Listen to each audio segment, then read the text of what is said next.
here today for the pre-bid conference for goods and services under invitation to bid number 2025-006.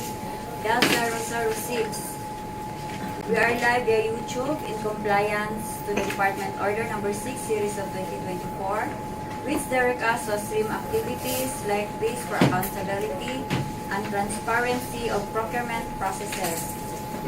Before we proceed, may we request the Secretariat to a roll call and include acknowledgement of guests present. Thank you, Madam Chair. Good morning, everyone. Good morning. Our attendees for today's activity, pre-bid conference for goods and services. We have here the bank members, starting with our chairperson, Engineer Lorna Villalobos. Present. Our vice chairperson, Engineer Leslie Tilly. Present. Our provisional members, Engineer Edwin Enso and Ms. Coordinate Lasaga. Present. From the back secretariat, we have the acting head, Engineer Arthur Noel Indor. Present. From the back DWG, we have the DWG member, Engineer Maynard M. Apolinaria. Present. DWG member, Sir Giancarlo M. Aquino. Present. We also have here the observer from CCWI, Mr. Ray D. Ricostudio. We would also like to acknowledge our viewers by YouTube. Good morning and welcome. That would be all, Madam Chair. Okay, thank you. Since the majority of the bank members are present, I hereby declare a quorum and call this meeting in order. We have the present agenda for this activity. Agenda. First, brief presentation or explanation of the following. A. Basic contract data, including contract description, A. DC and duration. B. Requirements of bidding documents, including instructions to bidders, general conditions of contract, special condition of contract, specifications, bill of quantities and forms. C. Documents to be submitted by the bidders. Technical component of the bid and financial component of the bid. D. Criteria and procedure for eligibility check, primary examination of bids, detailed evaluation of bids, post-qualification, status of ongoing projects, and award. Second, questions or comments from bidders and replies of BAC and other representatives of procuring entity. Third, other matters. 3-strike policy against violation of Section 69.1.I of the IRR of RA 9184. Fourth, summary of proceedings, including supplemental or bid bulletins to be issued. Okay, thank you. Any motion to adopt this agenda? I move to adopt the present agenda. It has been moved by Engineer Jacob and seconded by Engineer Godito. And with no objection, the motion to adopt this agenda is hereby approved. First in the order of the business is the explanation of basic contract data, including contract description, ABC, and duration. This will be presented to us by Ms. Coordinate Lasaga from Administrative Section. Thank you, Madam Chair. Good morning. Good morning. Invitation to bid goods and services number 2025-006. Number 1, contract ID 25GLI 009. PR number 2025-07-051 dated July 21, 2025. Contract name, supply and delivery of common office supplies and safety and occupational products for use in the office of the District Engineer, DPWH Davao de Oro, 2nd DEO, Compostela, Davao de Oro, 3rd quarter of 2025. Contract location, Davao de Oro. Brief description of goods to be procured, accordion envelope, document organizer long, ballpoint pen, 0.5 mm black, battery AA, 4 pieces per pack, battery AAA, 4 pieces per pack, and 131 other items. Approved budget for the contract is 7,884,759.01 centavos.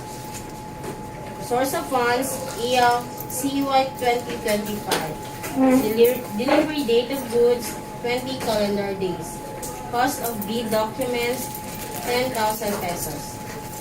Number 2, contract ID 25GLI 0010, PPR number 2025-07-052, dated July 21, 2025.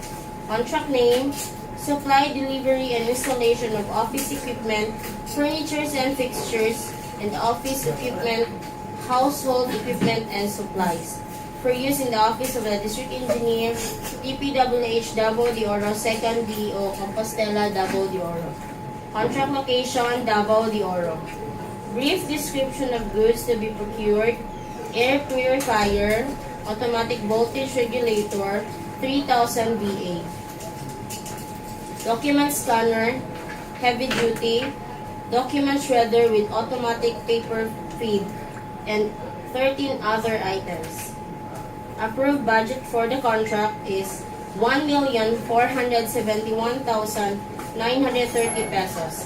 Source of funds, EL CY 2025.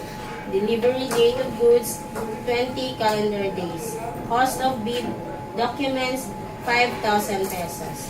That would be all, Madam Chair. Okay, thank you, Ms. Lasaga, for explanation of the projects to be procured by interested bidders.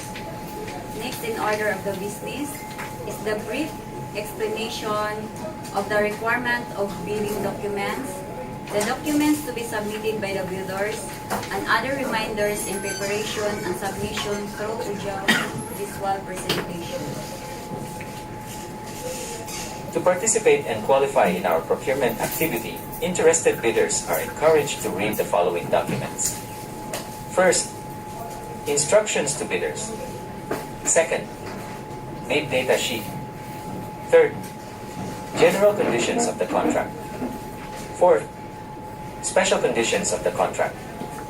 Fifth, schedule of requirements. Sixth, technical specifications. 7. Bill of quantities. 8. Securities and other forms as may be required for the contract.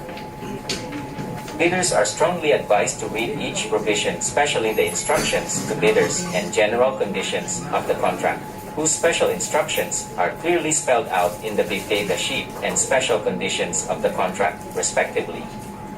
Bidders are also encouraged to check the bill of quantities so that your bid will be responsive to the requirements set forth in the bidding documents. These documents can be downloaded free of charge from the PhilJEPS and DPWH websites. Interested bidders shall pay the applicable amount for the bidding documents not later than the submission of your bids. Documents to be submitted by the bidders. 1. Technical component of the bid. DTI or SEC registration. Mayor's permit. Statement of ongoing and similar completed government and private contracts. Audited financial statement, stamp received by the BIR. Income tax return of the preceding year filed and paid through the BIR, electronic filing and payment system. NFCC. Tax clearance. PhilJEPS Platinum membership. Bid security. Technical specifications. Production or delivery schedule. Warranty certificate if applicable. Brochures of offered equipment if applicable. Omnibus sworn statement. Secretary certificate and board resolutions if applicable. 2. Financial component of the bid. Bid form. Duly signed bid prices in the bill of quantities. Please be reminded that the following documents, Omnibus sworn statement, bid form, and bid securing declaration, if you opted to this type of bid security, should be in standard format as per guidelines of Government Procurement Policy Board in their resolution number 16-2020. Kindly check the format of the documents you are using to avoid being declared non-responsive pursuant for using unprescribed format.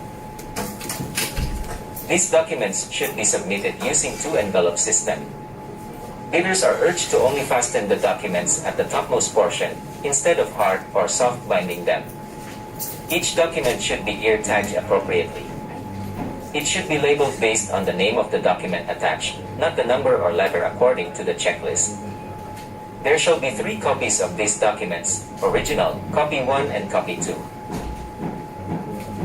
Original copies of technical component of the bid shall be sealed on one envelope, and original copies of financial component of the bid shall be sealed on another envelope. These envelopes should be labeled as original copy of technical component and original copy of financial component. These labeled envelopes shall then be sealed into one envelope and label it as original copy of the bid. The same process of sealing for copies 1 and 2. Lastly, original copies 1 and 2 of the bid shall be sealed into one final envelope and label it appropriately as instructed in the bidding documents. Bidders are encouraged to read Section 15 of the Instructions to Bidders, page 14, to fully understand the sealing and marking of bids. Submit your bids personally here in our office. Late bids will not be accepted. Further, on your bid form and bill of quantities, write legibly. Discrepancies between bid prices, in words and figures, the words will prevail. Bids not addressing or providing or filling out all the required items in the bidding documents. Example, in the bill of quantities, the bid is considered non-responsive and is outright disqualified. Always check your documents before submitting the same to our end to avoid disqualification of your firm. Okay, thank you for the presentation. Next in order of the business is the explanation of the criteria and procedure for eligibility check, preliminary examination of bids, the self-evaluation of bids, post-qualification, status of ongoing projects, and award. This will be discussed again through audiovisual presentation.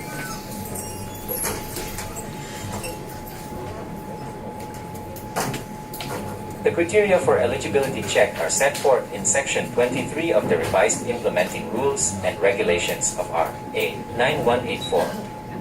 All prospective bidders should have an updated Class A legal, technical, and financial documents and Class B documents if applicable. These documents were already discussed a while ago. During the opening of bids, the first envelope, which contains the technical component of the bid, shall be opened. After opening the first envelope, the back shall conduct preliminary examination of the technical components of the bids. Bidders who pass the preliminary examination of their technical proposal, their financial proposal will be opened. All open financial components of the bid shall also undergo preliminary examination. If passed, the committee will read the bid amount stated in the bid form. The back shall immediately conduct a detailed evaluation of all bids using non-discretionary criteria in considering the completeness of the bid and arithmetical corrections. Bids shall then be ranked in the ascending order of their total calculated bid prices, as evaluated and corrected for computational errors and other bid modifications, to identify the lowest calculated bid. The lowest calculated bid shall undergo post-qualification in order to determine whether the bidder concerned complies with and is responsive to all the requirements and conditions as specified in the bidding documents pursuant to Section 34 of the Procurement Law. If found to be responsive, the bidder will be declared lowest or single calculated and responsive bid and will be recommended for award of the contract. If found to be non-responsive, the committee will conduct post-qualification to the next lowest calculated bid rank during bid evaluation stage. The entries of the original copy of the bill of quantities shall be handwritten and be limited to 2 decimal places only and shall be signed by the duly authorized representative. Please take note that since this is under goods and services, we have no system yet for electronic submission, so the mode of submission of your bids shall be done on manual submission only. Thank you for the presentation. We are now through with Agenda 1 and its subsection. We will proceed to Agenda 2, the question, comments from bidders, and replies of BACs and other representative of procuring entity. Any question? That's all fine. For the viewers, no question. We will proceed to the other matters. The 3-strike policy against violation of Section 69.1.I of the IRR of RA 9184 to be discussed via audiovisual presentation. 3-strike policy against violation of Section 69.1.I of the IRR of RA 9184. In order to establish a fair and transparent system for managing offenses committed by bidders in the procurement of infrastructure, goods, and consulting services projects through public bidding, the Department of Public Works and Highways hereby introduces an updated three-strike policy. This policy is aimed at enforcing adherence to the procurement guidelines stipulated under Section 69.1.I of the 2016 Revised Implementing Rules and Regulations of RA 9184. Under this policy, if a bidder commits 3 offenses or acts described as all other acts that tend to defeat the purpose of competitive bidding, they shall be subjected to an administrative penalty. These offenses or acts are further classified into 3 major categories, as enumerated. Classification of offenses that triggers the three-strike policy and exceptions. 1. Withdrawal from the bidding process, submission of a non-participation letter, or failure to submit a bid after purchasing the bid documents. However, the Bids and Awards Committee recognizes certain valid reasons for these actions. If the bidder, after reviewing the bidding documents and evaluating the available market options, determines that the required goods or supplies either are not available or that the available alternatives do not meet the specified technical specifications. Additionally, if providing the specified goods or supplies would require the bidder to incur costs exceeding the competitive and financially viable range, or if adherence to the specifications would lead to a bid price that is not economically favorable, the bidder may withdraw. To validate this reason, the bidder should present an affidavit demonstrating that participating in the bid under these conditions would be financially unsustainable. 2. Submission of late bids without valid reasons, as determined by the BAC. Exceptions will be considered under extraordinary circumstances, such as force majeure. This refers to unexpected and unavoidable external events that impede or prevent a bidder from timely bid submission, as defined in Article 1174 of the Philippine Civil Code. 3.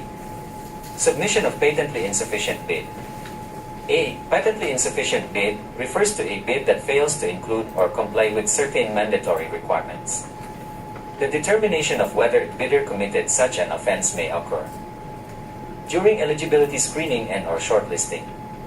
1.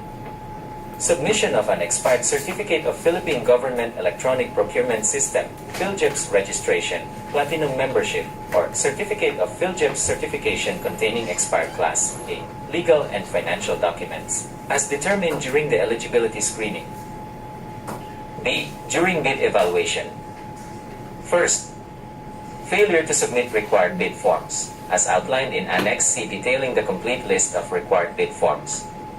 Second, submission of incomplete, insufficient, or defective documents due to the non-inclusion and/or omission of mandatory provisions and statements for the required bid forms, as per Annex C outlining the mandatory provisions of required forms.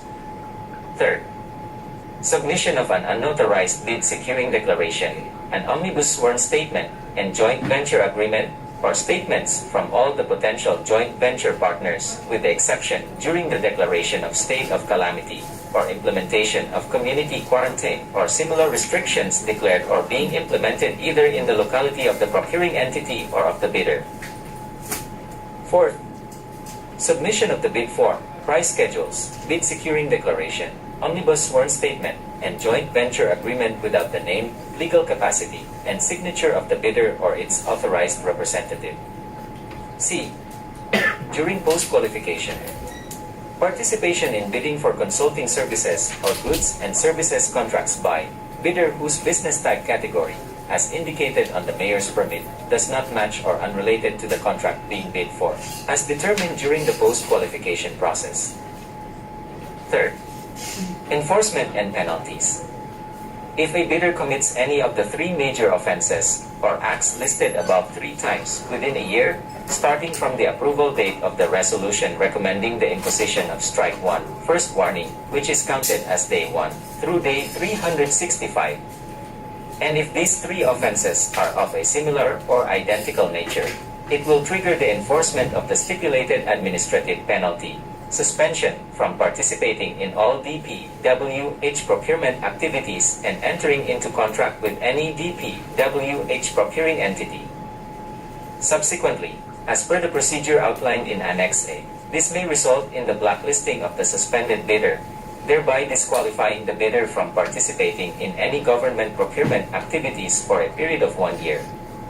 In conjunction with blacklisting, the bidder will also face bid security forfeiture and must comply with the enforcement of the bid securing declarations conditions. In more severe instances, when a bidder commits another set of 3 similar offenses, or more than 2 sets of 3 similar offenses, instances where more than 6 similar offenses occur within the said 1-year time frame, the bidder may be subjected to an increased penalty resulting in blacklisting for a period of 2 years. The effective duration for the penalty of either 1 or 2 years applicable will be clearly stipulated in the blacklisting order, with the provision that the duration of blacklisting shall not exceed a maximum period of 2 years, commencing on the date the blacklisting order is approved and issued by the Secretary. Okay, thank you. We will now proceed to the last agenda, the summary of proceeding, including supplemental bid bulletins to be issued, to be presented by Engineer Gulito. Good morning, everyone. Good morning. All the needed information were discussed and explained. I would like to remind the prospective bidders to visit from time to time the DPWH and PhilJet's website, especially within 7 calendar days prior to the deadline of the submission of bids for supplemental or bid bulletins to be issued thereafter. Please also be reminded that the submission of bids on or before August 14, 2025, 10 o'clock p.m. Late bids shall not be accepted. Bid opening shall be immediately right after the bid submission deadline. That's all, Madam Chair. Okay, thank you. All of the business in this agenda were already taken into consideration. May I know the pleasure of the body? I move to adjourn the pre-bid conference. I second the motion. It has been moved by Engineer Jacob and seconded by Ms. Lasaga, and with no objection, the motion to adjourn this conference is hereby approved. The conference is now adjourned. Thank you everyone for